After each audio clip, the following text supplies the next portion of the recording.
campuran dari adanya perbedaan titik didih. Jadi karena adanya perbedaan titik didih dua larutan, dia bisa dipisahkan karena perbedaan titik didih. Oke. Di situ ada cairannya berupa air. Titik didihnya air berapa, Dek?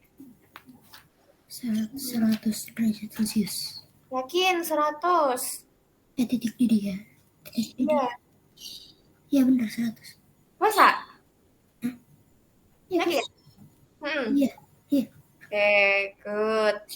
Harus itu ya, harus yakin ya. Jadi titik didihnya air itu 100 derajat Celcius. Nah, larutan campurannya ini antara air sama siapa kira-kira yang memiliki titik didih yang berbeda. Jadi, kalau di destilasi itu ada dua campuran cairan ya atau larutan. Nah, nanti itu dipisahkan pakai metode penyulingan atau destilasi. Yang pertama kali dia dipanaskan pakai pembakar bunsen namanya. Udah pernah tahu pembakar bunsen? Tahu. Tahu ya. Jadi dia nanti dipanaskan pakai bunsen. Habis itu di sini juga diukur ya suhunya berapa. Kok bisa ada terkait pengukuran suhu karena berkaitan dengan titik didih. Titik didih tiap larutan itu beda-beda ya. Antara air atau sama minyak itu pasti beda. Air sama alkohol nanti juga beda. Setelah dia dididihkan, dipanaskan, nanti air akan keluar atau airnya dia akan masuk ya. Lalu di sini dia didinginkan, Dek. Jadi habis dipanaskan dia didinginkan, muncullah apa ini? Titik-titik air. Jadi yang awalnya dia menguap dalam bentuk gas, nanti kalau sudah didinginkan, dia akan menjadi wujud semula dalam berupa cairan lagi. Oke, dari opsi A sampai D, yang larutannya itu memiliki titik didih yang berbeda dengan air, kira-kira yang mana? D. S. Udah paham. Iya. S.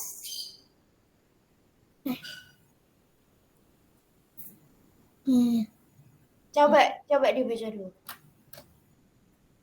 Yang memiliki perbedaan titik didih. Kalau perbedaan titik didih itu artinya apa? Artinya kalau dia aja berbeda, Dik. Berarti nanti larutannya harus berbeda. Kalau S terbuat dari apa? Air. Ya. Air. B berarti B. B. Yang B ya. Yang B apa? Alkohol ya. Nah, jawabannya yang betul adalah yang B. Karena alkohol itu titik didihnya sekitar 70 derajat ya. Jadi lebih mudah menguap alkohol daripada air. Kok bisa? Ya karena titik didihnya alkohol itu lebih rendah daripada titik didihnya air. Jadi ini titik didihnya sekitar 70 derajat. Sekitar 70 derajat. Oke, kalau zat pewarna, bisa nggak dipisahkan zat pewarna? Bisa nggak ya? Enggak. Enggak. Yakin? Iya, yakin. Enggak. Oke, jawabannya adalah bisa. Bisa, Dek, Dek. Dia pakai pemisahan yang namanya kromatografi. Kromatografi itu pemisahan campuran terkait warna. Contohnya aja apa? Contohnya itu pemisahan terkait tinta, itu pakai metode kromatografi. Atau nanti bisa juga terkait pemisahan warna dari tes urin. Narkoba itu kan pakai urin ya, tes urin ya. Dia pakai metode apa? Pakai metode kromatografi. Jadi orang yang pakai narkoba sama orang yang tidak menggunakan narkoba itu ditesnya pakai kromatografi, dilihat dari warnanya. Terus ada kopi. Kalau kalau misal bisa dibikin pakai apa? Kopi. Nggak tahu. Kopi. Tapi pernah buat kopi? Hmm. Nggak pernah. Sendiri yuk. Nggak. Buat siapa mama? Aku nggak minum Oh kopi. nggak minum kopi. Oke, kalau nggak minum kopi, tapi tahu kan ya proses pembuatan kopi? Nggak. Oh nggak tahu deh. Wah, Hmm. jadi kopi itu kan ada serbuknya ya, serbuk Hmm. kopi namanya. Iya. Dia kayak tepung bentuknya ya. Jadi ada kopi instan itu biasanya ada dia seperti tepung, serbuk serbuk kopi. Nah itu dimasukkan ke dalam gelas, lalu diseduh pakai air panas ya. Hmm. Nah nanti kalau kita nyeduh bubuk kopi sama air panas, kira-kira dia akan menyatu apa enggak? Iya. Iya, dia akan menyatu ya. Nggak bisa dibedakan antara kopi sama airnya. Terus kalau mau dipisahkan, caranya gimana? Caranya bisa dibuat penguap. Jadi dia diuapkan lagi, Dek. Kalau dia diuapkan, yang menguap siapa? Kopi apa airnya? Airnya. Airnya yang hanya menguap ya. Nanti kalau airnya sudah menguap, maka tinggal yang namanya serbuk kopi. Jadi tinggal serbuk kopinya kalau airnya menguap. Nah, itu terkait pemisahan campuran. Dan masih banyak lagi ya. Kalau diuapkan atau penguapan itu nama lainnya adalah evaporasi. Pernah dengar? Pernah tahu? Pernah.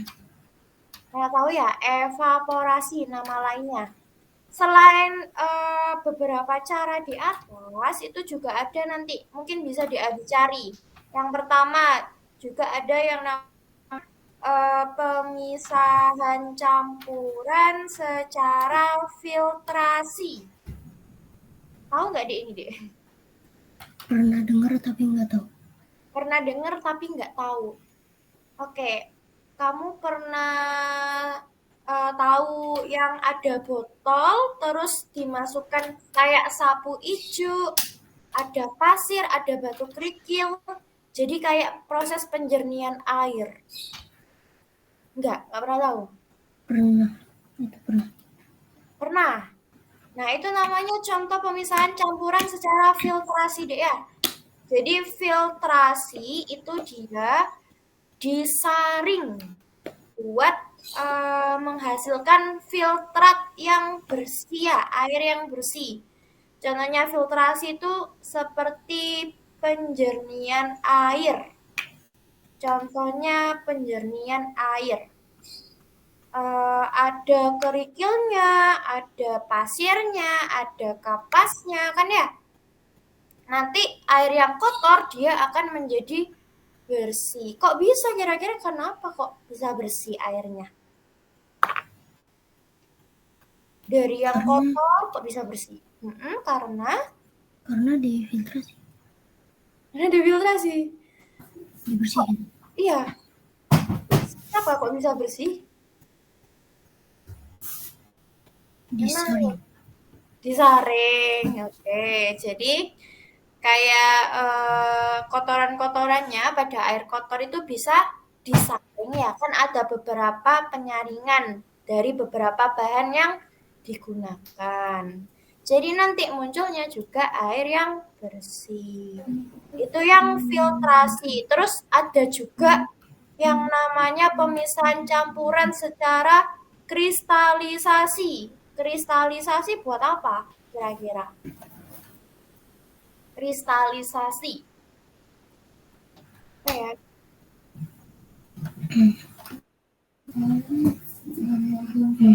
Nggak tahu. Juga tahu. Garam, gula, tahu nggak? Iya. Iya, nah itu dia dipisahkan secara kristalisasi ya.